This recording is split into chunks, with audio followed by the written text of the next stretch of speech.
Good evening, everyone. Thank you. Welcome. Even if it were not snowing again outside tonight, I would say that this really is the place to be, here in Cambridge tonight. It is the beginning of an enormous project. Enormous for Scott and his colleagues, delightful for those of us who get to attend the concerts and listen to them. And I hope that this will be the first of many that you will attend. When Scott mentioned that I introduced him to this music, that's very kind of him. There might be some truth in that, but it cuts both ways. Scott's a violinist, I'm a pianist. Pianists also don't play Ockeghem. There not having been pianos in the 15th century. Teaching it, studying it, doing research on him and his colleagues has been a tremendously important aspect of my own life for, well, about 25 years now. But I owe quite a lot to Scott and to his colleagues in Blue Heron, some of whom participated all those years ago in that seminar that he mentioned. We were looking at 15th century secular music largely that semester, and the joy of being able to not only study the surviving manuscripts and scores and the editions of them today and to examine the historical context of it, but to be able to have singers stand up in the room and bring it to life. In some cases, after 5 centuries or more of silence, this was a very special experience for me. So I'm just as grateful to him and Blue Heron as he might be to me. He's quite right when he says that Johannes Ockeghem is not a name that is as familiar to us as Johann Sebastian Bach. But that's setting the bar rather high, after all. A fairer comparison might be, is Ockeghem as well known today as his slightly younger contemporary, Josquin des Prés? And even there, one would have to say no. Josquin has gotten top billing among early Renaissance composers for a very long time, starting around, say, the early 16th century. And it's persisted, and with good reason. He's a remarkable composer. But it's perhaps telling that Josquin composed, to our knowledge, only one musical lament in his life, setting of a poem lamenting the death of another musician. And that musician was Johannes Ockeghem. And the work that Josquin composed, the title of which is Nymphe des Bois, if you don't know the work, please, run, don't walk. It's a wonderful, gorgeous piece, fully worthy of the man to whom it is dedicated. Ockeghem, despite his very Flemish-sounding name, was almost certainly a francophone. The little town that he was from, Saint-Guillain, which is west of a city, Mons, in what is now southern Belgium, in the region of Hainaut, is even today a very small place. I actually went to Saint-Guillain about 10 years ago. Some colleagues and I were driving around in Belgium. We thought, how could we not stop and see the place where Ockeghem was from? Imagine our delight when we pulled into this little town, and like most towns in France and Belgium of that size, they have a little central place where life is organized around that. And wouldn't you know it, in Saint-Guillain, it's the Place d'Ockeghem. Who would have thought that it could happen? He's not been forgotten in his hometown. That region, something has to be said about this region of Europe in the period in which Ockeghem grew up and was active. And the region would be today the northernmost bit of France and what is today Belgium, extending up Antwerp, Ghent, maybe even into southern Holland. This is, needless to say, a very small region geographically. And yet, during the years, say, 1400 to, I don't know, the 1530s, thereabouts, Virtually every major composer that we still pay much attention to was from this region. Can you imagine? It's as if everyone were from Rhode Island who was doing useful things in music. My colleagues and I joked that there must have been something in the water, but I suspect that the truer answer is that there were schools, cathedral schools, singing schools for young boys. And these had proliferated in the late 14th and very early 15th centuries. And it was in these schools that people like Ockeghem and Josquin and the other composers whose music we will be hearing tonight and in future concerts in this series, Guillaume Dufay, Binchois, Binchois, they all grew up in this kind of environment. In part, it was an environment to teach them how to read the fairly complex musical notation of the time, which, though in many ways a clear precedent to modern musical notation, is distinctive enough that a modern musician can't just usually pick it up and read it off. You need specialized knowledge. Learning how to negotiate such notation then was recognized as a specialized skill, something that required energy, time, instruction. And one has to imagine a young musician like an Ockeghem, probably in a city like Mons, which was the biggest nearby city from Saint-Guilain, where, as it happens, the young Binchois was the organist in the 14 teens. It's just possible that their paths crossed then. Binchois, one of the great figures of the preceding generation. And it's there, or somewhere like it, that the young Ockeghem would have learned all the rudiments of what was at the time referred to as musica mensurata, measured music. This was music, this was contrasted with plain chant, the music of the church, the monophonic liturgical music that really was the central musical element, really for all of these people. Ockeghem would have learned to sing plain chant. He would have learned how to really do that first. If he showed talent for that, which he obviously did, he would have been taught this notation that has rhythm indicated and how to sing in multiple parts, contrapuntal music, 3, 4, possibly 5 parts. If he continued to show real ability in that, someone might pull him inside and show him how to, as it were, improvise this kind of polyphony, using probably formulaic melodic gestures and formulaic rhythmic gestures. We know that musicians of the time could, with very little, it seems, preparation, improvise something that was a perfectly respectable polyphonic piece. For modern musicians, that's a daunting prospect, but we have sufficient evidence that this was a practice, a widely practiced form of polyphonic music.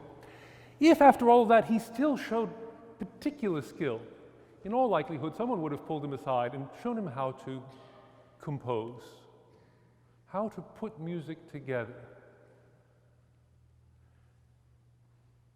The number of people who were running around in the 15th century capable of composing complex polyphony was probably rather small.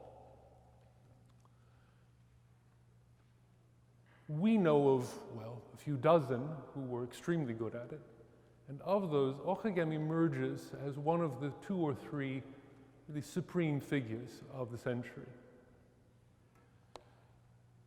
As Scott has laid out in outline in his very good notes, which if you've not read them in the program, I encourage you to do that. As always, Scott has done a wonderful job with it. He mentions that the traces of Ockeghem's life that we have early on are, well, by 15th century standards, not too bad, but they can seem a little thin on the ground from current perspective. In 1443, he pops up in Antwerp. We don't know how he got there, but we know what he was doing. He was a singing man of a sort that many young musicians would have been. It suggests that he probably wasn't very old.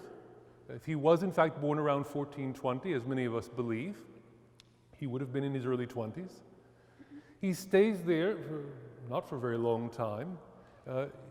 He would have probably met some other musicians we know of who were also singers at the time.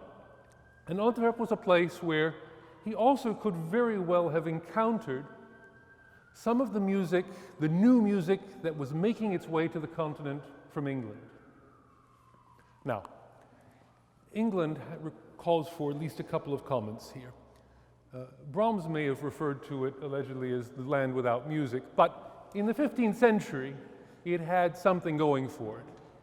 In the early 15th century, there was a period where virtually everyone on the continent was trying to get their hands on English music.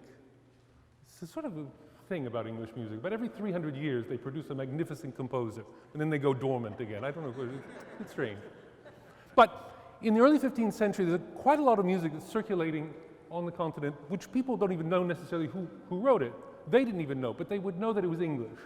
It had certain traits stylistically that identified it as English. And some places went out of their way to collect English music. Why? Why would they bother with English music? Well, there are a number of things. There was a certain kind of approach to consonance and to euphony and a kind of sweetness, as they so often call it in documents, that seems to have been especially pronounced in English music of this period. But there was also a more particular development in England that seems to have caught the attention of many composers on the continent, and indeed it's one of those sort of crucial developments in the whole history of Western music, namely the practice of composing as a sort of cycle, the Kyrie, Gloria, Credo, Sanctus, and Agnus Dei of the Mass, something that today seems quite normal. Every major composer, it seems, has composed a Mass, or many. Certainly there were, before the 15th century, people who composed individual settings, say of a Gloria text, or of the Kyrie, or just the Sanctus. Perhaps even two movements, like a Gloria and a Credo together. But the idea that you would set about composing music for all the 5 sections of the ordinary of the Mass, and organize it in a way around, say, a pre-existing melody, so that each movement had the same structural foundation musically. This was a concept that emerges just as Ockeghem is coming of age, probably in the 1440s. Best we can tell, it's something that begins in England, for reasons we don't know, and that quickly spread, thanks to commercial and other exchanges between England and the Low Countries, to places like Bruges and Antwerp. And what do you know? There's the young Ockeghem, 1443, in the right place at the right time, probably, to have encountered some of the earliest examples of English cyclic masses, as we call them. We know for a fact that he knew at least one such Mass, because he composed a Mass on a pre-existing melody that was not an obvious choice, that some anonymous English composer had chosen as well. So we have some actual evidence that he must have known some of this music. I suspect he knew quite a lot of it. So here is a young composer, clearly very talented, encountering what would have been, in a sense, the compositional, stylistic cutting edge. If his career had followed that of many of his contemporaries, what Ockeghem would have done would sing almost like an itinerant musician, going from one cathedral to another. 6 weeks here, 2 months there, maybe 6 months there. If he was lucky, he might have gotten minor orders in the church, which would have allowed him to secure some sort of liturgical, ecclesiastical position. As it happened, for reasons again that remain hazy, Ockeghem's career takes 2 zigs rather than zags that lead to his having a very illustrious career, in fact, and helps us to know much more about him than we otherwise would. First, somehow, some way, he makes it from the Low Countries, Antwerp, to the Bourbon country of eastern France, particularly the town of Moulins, where he again is now a singer in the court of the Duke of Bourbon. Now, it might have been through some connections of the Duke of Burgundy, who was in power in the north, who was related by family to the Bourbon family. That might be how it happened. He doesn't stay very long in Moulins either. The second turn, and really the crucial one, is that by 1451, he had arrived at the French royal court. He would stay there for the rest of his rather long life. I'll remind you, he died in 1497. He spent more than 45 years at the French royal court, much of it as the premier chapelain.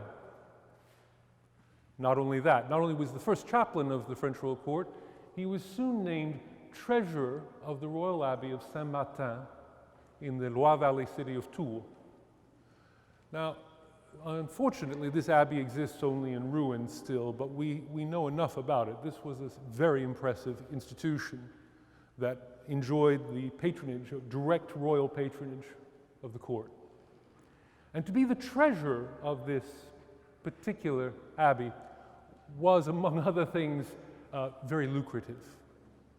Many composers have died poor. Ockeghem was not among them. He lived a long and very successful life in that way. He would have been a landowner as a result. He would have had a tremendous sort of presence in the court.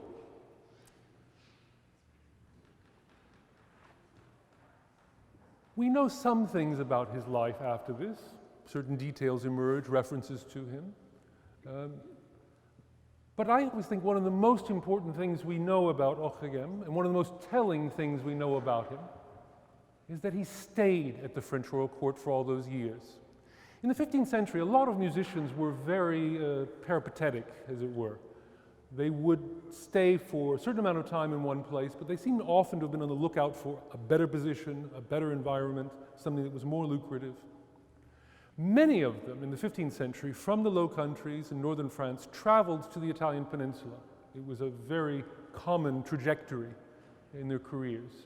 Josquin was one of many who spent considerable amounts of time on the Italian peninsula. There were courts there was the papal chapel, there were places where you could make money and really have probably a rather good life, even though you were far from home.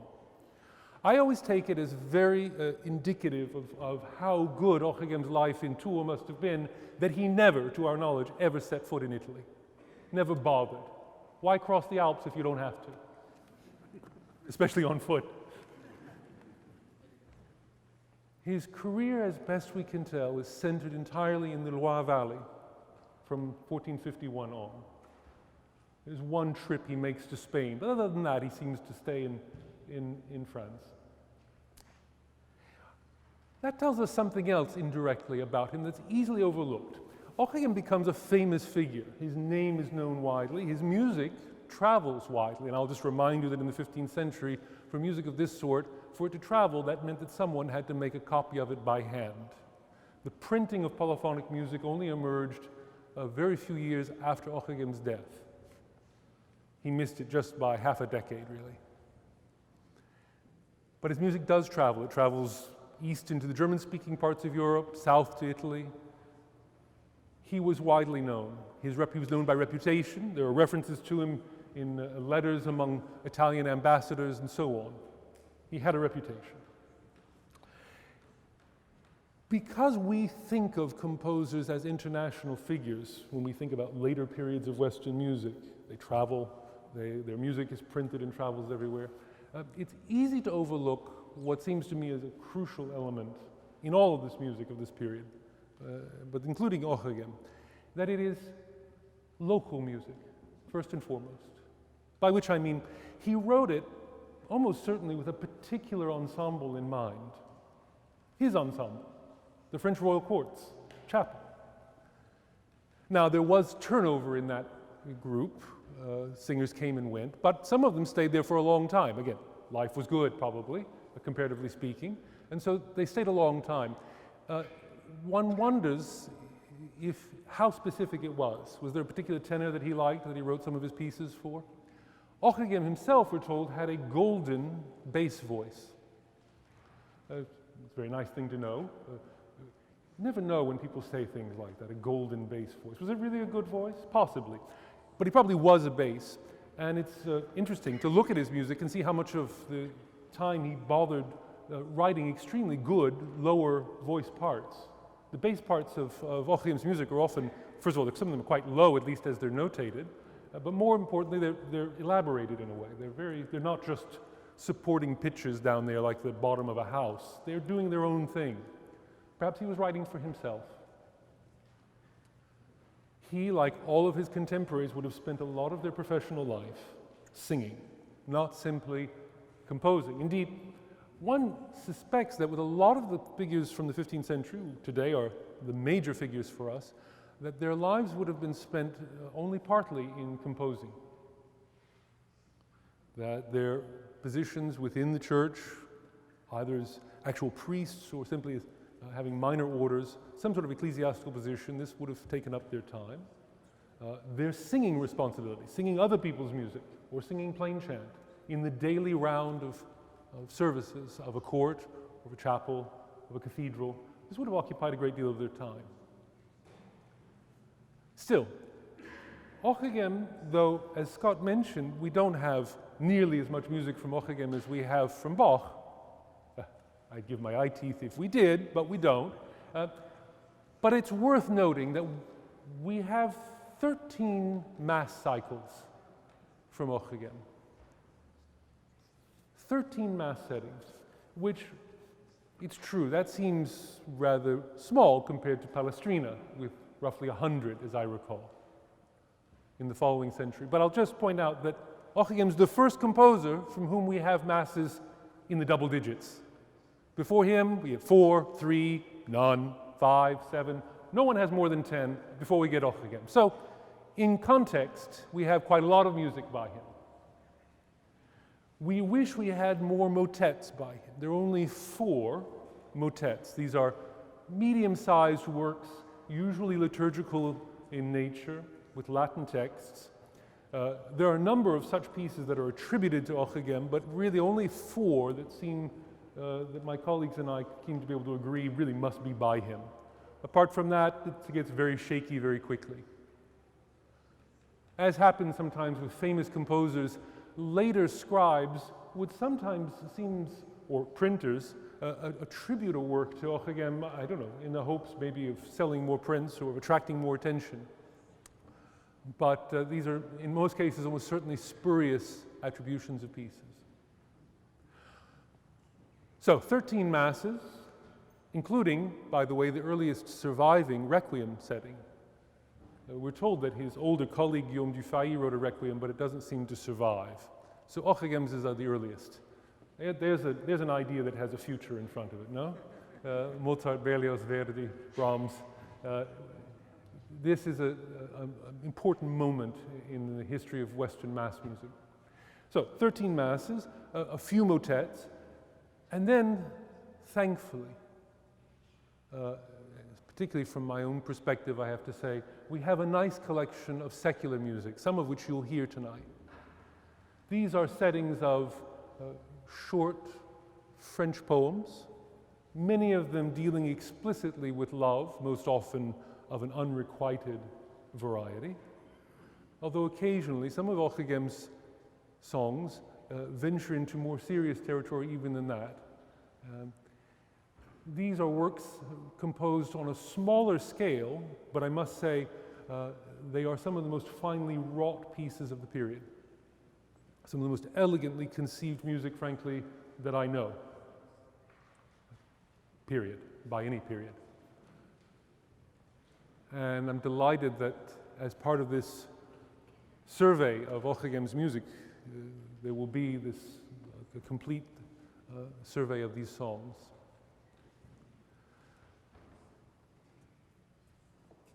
Ockeghem should represent something special to us, namely a particular kind of voice from the 15th century. For a very long time, that voice was characterized in ways that now seem not so much wrong as insufficient, by which I mean the following. Starting already in the 16th century, at a time when really no one was probably singing Ockeghem's music, but some music scholars, music theorists, were still looking at it, and they were fascinated by what they saw. For them, Ockeghem would simply have been a name.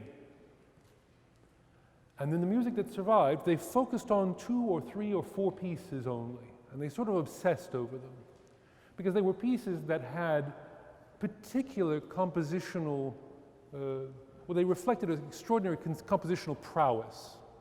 Imagine if today we only talked about the following works by Johann Sebastian Bach: the Musical Offering, the Art of Fugue, the Goldberg Variations. And that was it. No St. Matthew Passion, no St. John Passion, no B minor Mass, no Well-Tempered Clavier, none of that. No 200 cantatas, nothing. Just 3 pieces. We would all be delighted to know those 3 pieces, but I think it's safe to say it would give us a slightly distorted view of his work. And this is sort of what happened to Ockeghem in the 16th century, and he was viewed as a type of technical wizard. He could do things in organizing notes in systematic ways that no one else seemed to be able to do. So much so that some of these people writing just 30 or 40 years after his death, they look at it and they say, we can't figure out how one does this. The secret to how to do this must be lost. Now, on the one hand, it's nice to be known as a technical wizard, I suppose, if you're a composer. On the other hand, that's why I'd say it's not a wrong description, because he actually is a technical wizard. He really is. He does things that one can imagine if Johann Sebastian Bach could have gone back and seen them, would have said, you're quite good. Yeah, that's very good. But that it is an insufficient description. What it leaves out, and what I hope will become abundantly clear to you, both tonight and in future concerts, is that this is a composer of a rare sensibility, whose songs, motets, and masses reveal to us a very often subtle but extraordinary sense of gesture, of melodic contour, of one line reflecting another, responding to another. One of the glories of being able to see this music done live, as you will tonight, is you can observe as the singers, in a sense, respond to one another. It is not just for show. The music compels one to do it. When one of your colleagues makes this gesture with a line and yours responds somehow directly, it's a very human response, deeply human. And it irrigates the music of Ockeghem, those kinds of gestures. It's one of the many things that make him, as Scott has suggested, certainly one of the greatest composers in the entire Western tradition. I'm delighted that we're beginning this whole long project. I'm delighted you're here. I hope to see all of you and many of the future ones, and I hope you'll enjoy the concert tonight. Thank you.